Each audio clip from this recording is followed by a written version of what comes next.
The U.S. UN Organization of American States, OAS, and white supremacist Western powers have begun to engage in interventionism and colonialism in Haiti. One of the main calls from the mobilizations of hundreds of the thousands in the streets of Port-au-Prince and across Haiti has been for the United States, United Nations, and the Organization of American States to stop their interference. These bodies, as part of the core group of imperialist nations and institutions targeting Haiti, are currently pushing a rewrite of the Haitian Constitution through a referendum on April 25. These organizations have a long history of neo-colonial intervention in Haiti and the region. Ever since the democratically elected president Jean-Bertrand Aristide was overthrown for a second time by a U.S.-sponsored coup in 2004, Haiti has been occupied by a United Nations force that, at its height, deployed 14,000 troops and personnel. This occupation has changed from over the years from MINUSTAH to BINA, but it is ongoing. The U.S. government has consistently stood as a barrier to popular democracy in the Americas. Joining us is Netfa Freeman with the Black Alliance for Peace. Greetings. There you go. I can hear you now. Thank you for having me.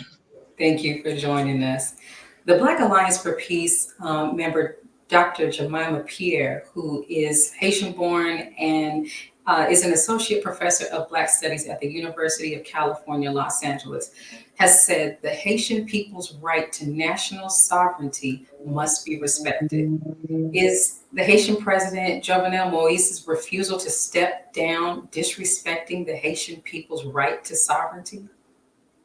Well, I mean, absolutely it is. There's thousands of people, hundreds of thousands of people in the street protesting Jovenel Moise. And so whenever the people aren't able to exercise and have what they want in terms of leadership, in terms of government, in terms of policies, then that means that they don't have any sovereignty. Not to mention the fact that the Jovenel Moise represents the interests of the West. He is a like the person before him, Michel Martelly. They have been handpicked by the United States, by the U.S. pretty much, but all the Western powers, and so without, as long as the people can't get their choice in terms of being exercise democratic rights to voting on people, representatives, and policies, then that's a breach of the sovereignty of the people. Now, Haiti, as you mentioned, the previous president, Haiti has had some history of some tumultuous times. Has Moise's actions sparked the protests in Haiti? I would say that Moise, well, you could say his actions, but not just the recent actions of disregarding the Constitution. He's disregarded the Constitution and is ruling by decree. And that's what a lot of people are upset about. But we have to be mindful that this is more like a culmination, a climax, or buildup of the constant manipulation of Haiti politics, the constant repression that comes from, like the clip you played, the repression from United Nations forces and U.S. trained supported police. The people in Haiti have been protesting. Moise, back in 2011.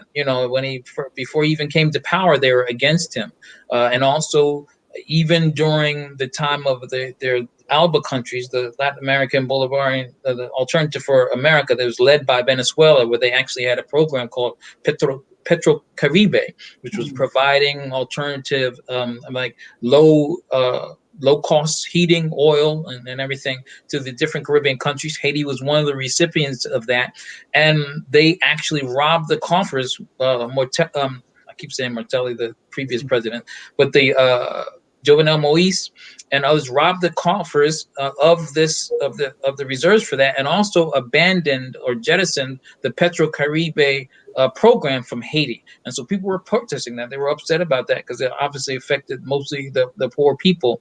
I've lost my train of thought in terms of your question was.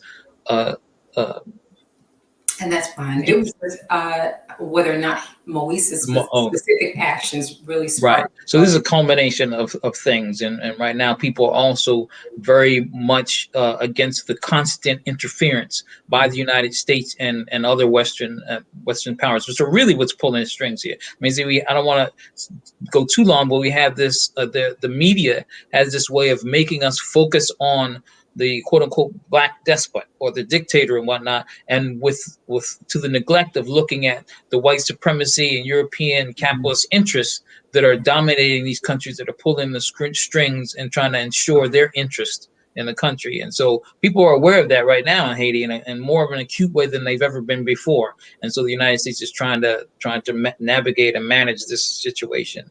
And you just made a good point. Haiti is the first Black republic in the Americas to successfully fight against the U.S. and other white supremacist Western powers. Has the U.S. recolonized Haiti by keeping right-wing regimes in the office? This is absolutely what we refer to as neocolonialism. Mm. Supposedly, all the trappings of outward trappings and view of independence, but really everything being controlled by the outside. This has been a long time. I want to add an actual fact also to the first one that you mentioned, it being the first Black republic to stand. It's actually the first democracy period in the world, and people don't think about that because we get all this propaganda that the United States is, but actually, the United States had slavery when Haiti, 1804, revolution was able to establish a democracy. So it's actually the first democracy period. A black nation was the first. But then to go back to your question, is that right now Haiti is controlled by a core, what's called the core group, known as the core group, and it's run by France, the U.S., Germany, the OAS, representatives from these countries, the United Nations, and they're actually pulling all the strings in Haiti and determining what's going on there.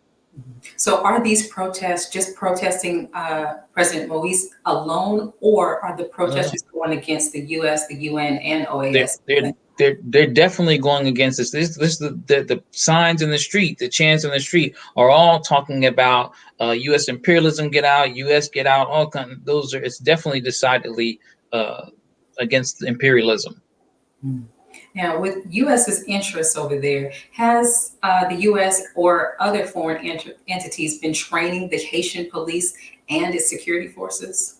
Yeah, this has been going on for quite some time now. People may remember Mm. the Papa Doc, Francois Duvalier, which was known as Papa Doc, and the son after him. They used to have what was pretty much a death squad thing called Tonton Macouche. It's pretty, and so after that, they've actually refashioned or reformed these elements, and they're actually taking some of the equipment that's left behind, a reduced UN occupation presence, and then around it right now they've reestablished them, Jovenel, a sort of like a new, what they call some kind of, I can't remember the name of it, intelligence police force that's immune from being prosecuted by, statutorily immune from being prosecuted by for any transgressions or anything like that. And so, yes, and the U.S. has been training these forces. The U.S. and other Western, mostly the U.S., have been training police and military, and they've brought back the military under a lot of the direction and advisement consultation of the United States. Okay. And finally, the Black Alliance for Peace has spoken out on an array of issues such as